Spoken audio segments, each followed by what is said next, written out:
and 1918 in Europe, Africa, Asia and the open seas, it saw the advent of modern and mechanized weapons, machine guns, tanks and aircraft, but utilized outdated and superseded military tactics and thinking.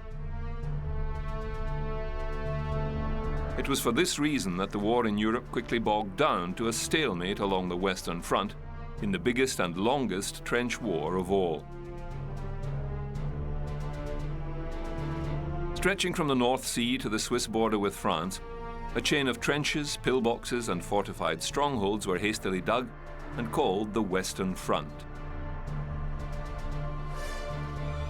Sandbag bunkers, artillery and machine gun nests, sniper positions and rear areas were connected by a series of trenches. Barbed wire and minefields often separated the two enemies by mere meters. I attack! For the entire war, attack and counterattack across what would be known as no man's land moved the lines back and forth just a few meters. Hundreds of thousands of soldiers on both sides lived and died in the most squalid conditions.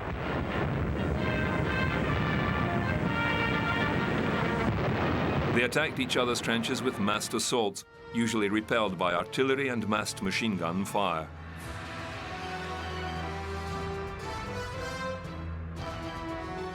Apart from constant barrage fire from artillery, mortar and bombs dropped by aircraft, the soldiers had to put up with rats, lice, nits and disease from the mud-filled trenches they had to live in. Poison gas and rotting corpses made the matter unbearable for many. The ever-present danger of snipers kept the soldiers down in the trenches. In total, over 20 million soldiers and civilians died. Unrealized at the time, this was also the demise of static warfare. The castle and trench line were about to become a thing of the past. The Maginot Line, named after the French Minister of Defense after the First World War, was a concept not without its strategically thinking detractors.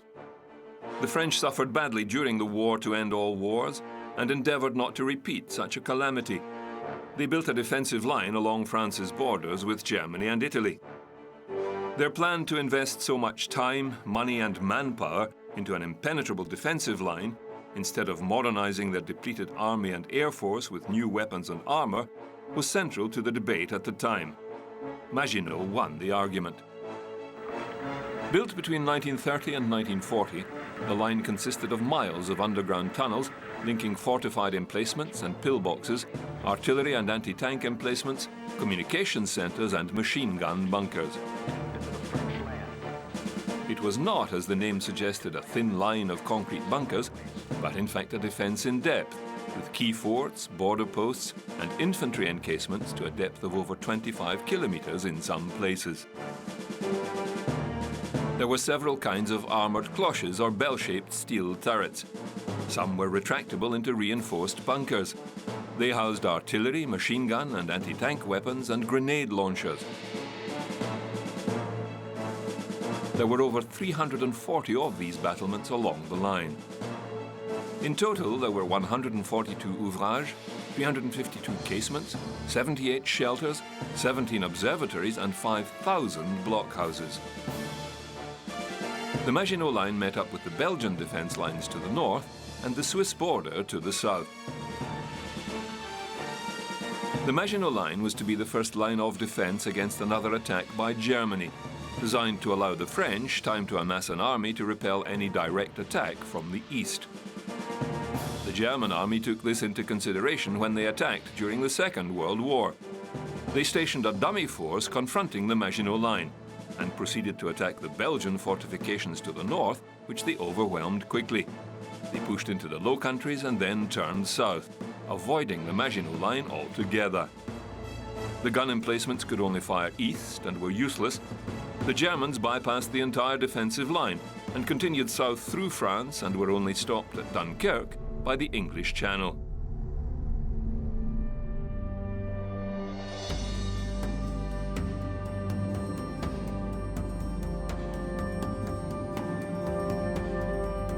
The Nazis quickly established a network of bunkers and pillboxes along the coast of Europe, facing the English Channel.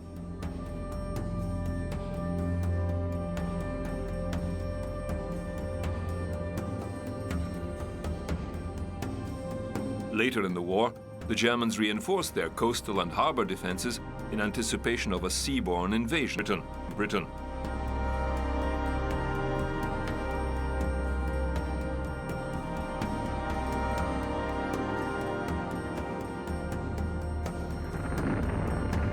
As predicted by the First World War, air power came into its own in the Second, and the nature of military hardened bunkers had to change to accommodate this new threat from above. No location was any longer out of the reach of the enemy, who could drop large and plentiful bombs anywhere, anytime.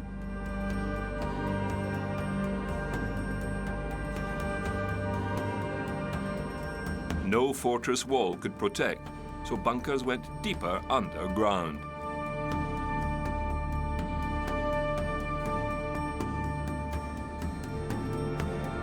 The Nazis placed their most important industrial facilities deep underground. After successful bombing raids at Peenemünde on the Baltic coast, they moved the V-1 and V-2 rocket production facilities to Mittelwerk in the mountains.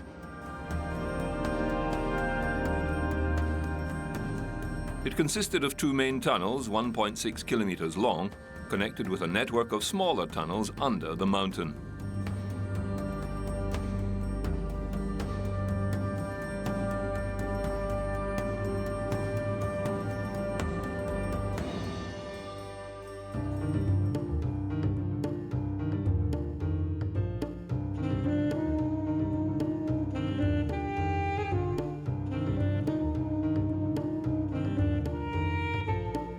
Through the war and later into the Cold War, nations built extensive command bunkers to house their commanders and decision makers.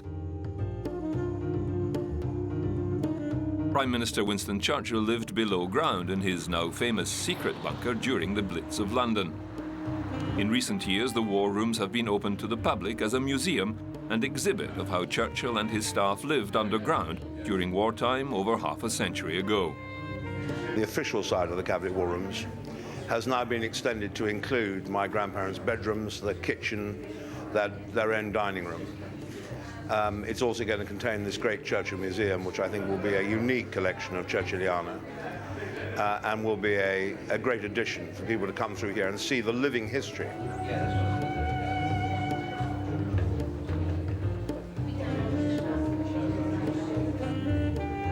These rooms were small. Even the Prime Minister's wife Clementine had to make do with basic conditions. Churchill preferred to be above ground in number 10 Downing Street, but was often forced to take refuge and work underground. He only came here when the bombing was very intense, and in order to be able to continue the business of government. And that was the whole point of this place, is it was solely for the purpose of the government being able to continue whatever happened. In this conference room, Winston Churchill held his evening meetings with chiefs of staff. As they worked for Allied victory, there was room for humour too, at the expense of Adolf Hitler, before perhaps Britain's greatest Prime Minister went back to work. The German commander also had many command bunkers. A major one was 8.2 meters below the gardens of the Reich Chancellery building in Berlin. It was connected to an even older bunker system, the von Bunker, beneath and behind the old Chancellery building. At the fall of Berlin, Hitler and his wife committed suicide in the Führerbunker, effectively ending the war.